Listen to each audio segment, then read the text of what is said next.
8 to 5, you've got to be kidding. Make your mark by being different. You have to be different. Hire people who are smarter than you, then you can't miss. Even after 27 years, it's still harder than it looks, but it's worth it. I'm doing this for more than just money. When my business took off, I went back to the place I used to work and said, the following people can kiss my rose. Small Business Today with Hattie Bryant. We're not actors. We're not journalists. Sometimes I whine to myself about how hard life is. I know I have someone to call who'll tell me to straighten up my attitude and look at what I have, not what I don't have. I grew up in San Diego, California, close to General Dynamics, and so I thought all government contractors were huge companies. I came to Boston to meet a small business owner who does plenty of work with the government. I zigged and it zagged, and we didn't get it. That is so good.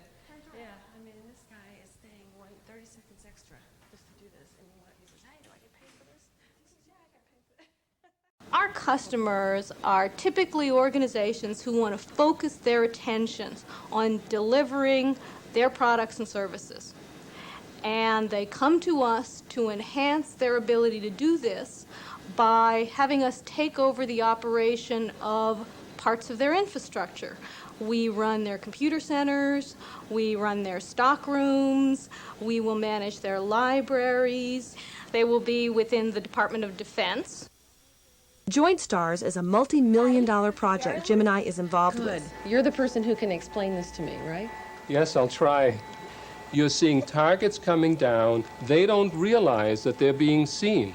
And yet the Joint Stars platform, standing many, many miles away, sees these and is able to predict exactly when they will reach certain points so that they can be attacked. You develop these simulations so that you make sure that you haven't gone off and spent a lot of money building a system that the user's going to say, I don't like what this display looks like, or it doesn't have the functionality that I need. Named to Inc.'s 1994 list of America's fastest-growing companies. At the beginning, it was just me and a business card. And what I was essentially doing was marketing my own services. So I would get contractual arrangements, consulting contracts with different organizations, where I would literally do that work myself and then spend time at the end of the day, on the weekends, instead of sleeping, instead of having a real life, marketing the organization, taking on the overhead requirements like the accounting and the All right, well, review let's talk of the about that contracts. process. So at the beginning, did you office at home? Yes. Okay, so you officed at home, you had the calling card, you had maybe a little bit of savings, or you had low personal overhead. So you were able to manage up till the time you got that first contract in 6 months. Mm-hmm. The first key growth point was in 1990. In 1990, we won 2 major contracts. During the period of time from, I'd say, March to probably August of 1990, we brought in something on the order of 20 new people within the organization. And over the year after that, the numbers kept on growing, and it would be, I would say we were bringing in maybe 5 people every month.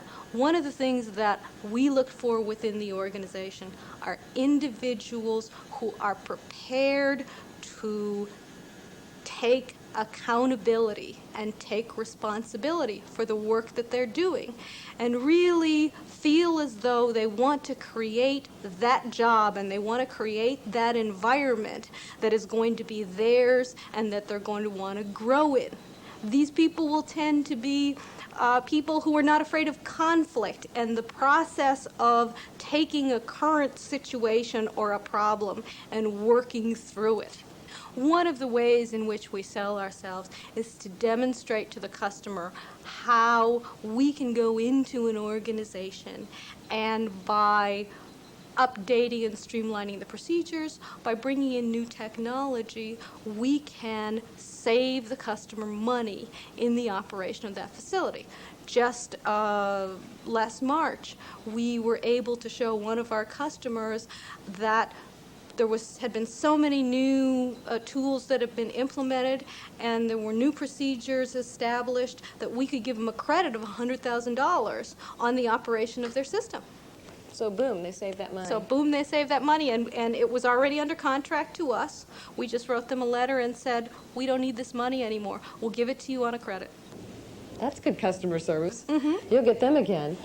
It might not surprise you that her 9-year-old company will do $5 million in sales, but what will surprise you is Legally Blind. Well, I think that I am very fortunate in that my vision has never been at a certain level and gotten progressively worse. So for me, this is the way the world is. Everybody's system is different, okay? The priorities are different, the focus is different, the emphasis is different, and I think that that really led me in part to the focus of Gemini Industries.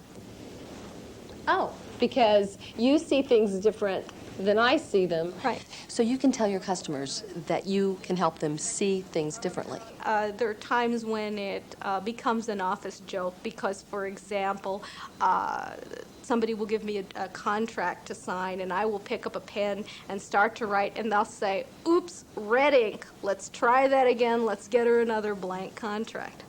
Did you have role models or mentors as you were growing up?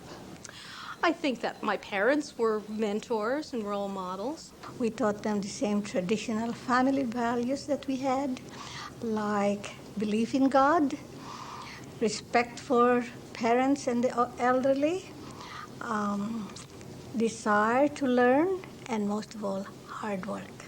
She's very highly motivated. She's conscientious. And most of all, she's very innovative.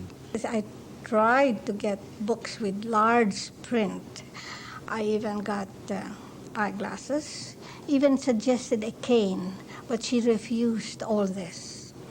I would talk to the teachers of her disability and ask that they put her in, let her sit in front, but she refused it. She said, no. She said, I can listen, and I want to compete on their level. I said to myself, I'm 26 years old. What's the worst thing that could happen to me? It doesn't work and I'm 27 and I have to go find another job? So you took the risk. So I took the risk. Life is one big risk. And the only thing that I can say about failure is nothing more than a temporary resting place on the way to success. If you really believe you can do something better than someone else, go do it. Your own disabilities can be your company's greatest strengths. And all of life is a risk.